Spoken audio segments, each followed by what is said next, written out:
economical struggle, do you think if a mother is economically struggling and she has a 2-year-old, then she should be able to kill that 2-year-old? Yeah, You think they should? Yeah, because if you can't financially handle raising a kid, there's going to be a lot of psychological issues. Do you want to put your mark on there? Sure. Could I hear your side? What do you think? Well, a lot of young women make unwise decisions about getting pregnant, and then they don't realize they don't have the financial resources to have kids. So I feel that, and a lot of them don't want to accept they have to deal with a kid who might have Down syndrome or some type of mutation like that. So do you think we kind of touched on two things there. I really appreciate your insight. I guess, like, economical struggle, do you think if a mother is economically struggling and she has a 2-year-old, then she should be able to kill that 2-year-old? Yeah, You think they should? Yeah, because if you can't financially handle raising a kid, there's going to be a lot of psychological issues the kid's going to have. Maybe you missed me. Let me back up. So if a mother has a 2-year-old child and she can't afford that child, she has a 2-year-old, like somebody like right here, if we have a 2-year-old right here, should she be able to kill that 2-year-old child? At that point, it would be classified as murder, so if I have to say no. So I guess just morally. What do you think morally? You said classified, but what do you think morally? Morally, I think no. I think adoption probably be the best alternative. But how so? Because I thought if she had those economic struggles, then that justifies the horrific thing that comes next.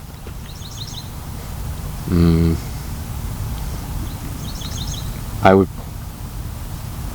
probably, in different cultures, they have different ways of viewing that, but I think just in American culture, killing a 2-year-old, even if it's justified, a lot of people would just look down on that. Even though it's justified? Wait, you think it would be justified to kill the 2-year-old? Did I understand you right on that? I think it would, yeah. I think it would be. Damn. Okay. I just... When do you think it would be wrong? Because we're animals biologically, and if you go out, like in Africa, there's plenty of instances where a impala recently,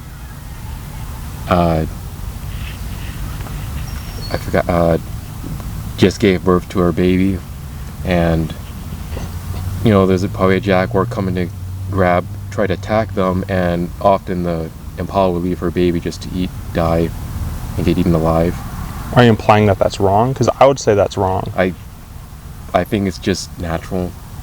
I think it's not right nor wrong. Do you think that there's anything we could commit that is wrong? Just regarding abortion, or just anything? I guess because that was even outside of abortion. Like 2-year-old, that was outside of abortion. So would you say that there's anything that you would say, no, that's wrong? We may be animals, but that's wrong. Are you consistent in that view that you would say no matter what happens to somebody, if they're raped, tortured, like all that's fine because we're just like space dust crashing into space dust? I would say no. Like dogs, for example, I think most studies shown that dogs have a brain of like a 4-year-old, and they would, like mother dog would eat. I don't want to explain it. Yeah, I guess we're heading down a pretty dark path. I would say that people have more value than a dog. And I guess if you're coming at it from, I don't want to assume, but if you're coming at it from like an atheistic perspective, just for an example, because I would say that lines up with like atheism or that route, I would say then you're consistent in that belief. However, I do think that there might be something in you that might acknowledge that that's wrong, right? That like if something were to happen to somebody, that's wrong. And I think it's because we have morality instilled in us. And I think that directly points to a creator who created us. So I'd say if this is all by accident, like I personally don't have enough faith to believe that this all happens from accident. I'm not a big blind faith guy. I believe that there's a mountain of evidence for a creator. We can talk about who that creator is and how I got to that how I got to that conclusion. But I think if we know that there's a creator, then there's something a little different about us, especially if that creator says that we're made in the image of him. So that's why I would be sad if something happened to a dog. If somebody hit a dog, that would be horrible. But if I was here and somebody came in and were to harm you, like I would be crying because I just care about you that deeply.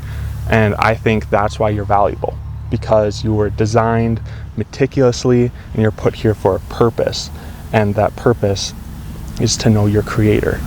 So I guess if you have that atheism foundation that we're talking about, you're consistent in that. But I think even to point towards that morality that's in you, I guess I would really invite you to take a look at that morality and maybe think maybe there's something more to that. I'm not necessarily atheist. I kind of am on the road of some paganism, nature-based religions currently. I do believe there's a creator, probably not the Abrahamic, but from a nature perspective, I just view myself connected with everything around me, like all this one blade of grass, trees, leaves, everything like that. Yeah, I think there's a purpose, right? There's no way. I think that we're talking. The reason why you're searching is because there's no way this was all an accident, right? There had to be something that created it. I think the beautiful grass that we're pointing out here, I think that's the fingerprint of the creator, right? I think that's that. Like when I look at the grass, I don't think of wow, it just came into existence. No, I look at that and I think somebody created it. Same as I look at your watch, I go that's intelligently designed. There has to be an intelligent creator, right? And I think if I'm hearing you right, it feels like you're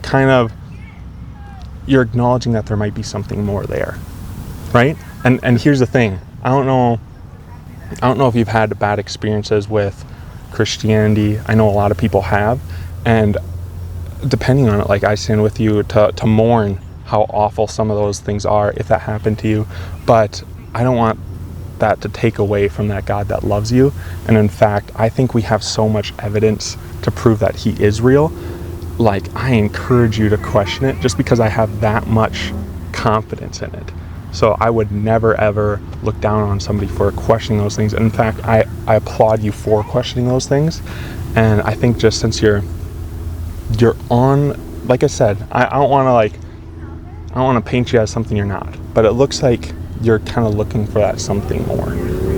And I think just hearing you, I wouldn't be surprised if it's that morality in you that's kind of thinking there's got to be more to this. We're kind of similar age.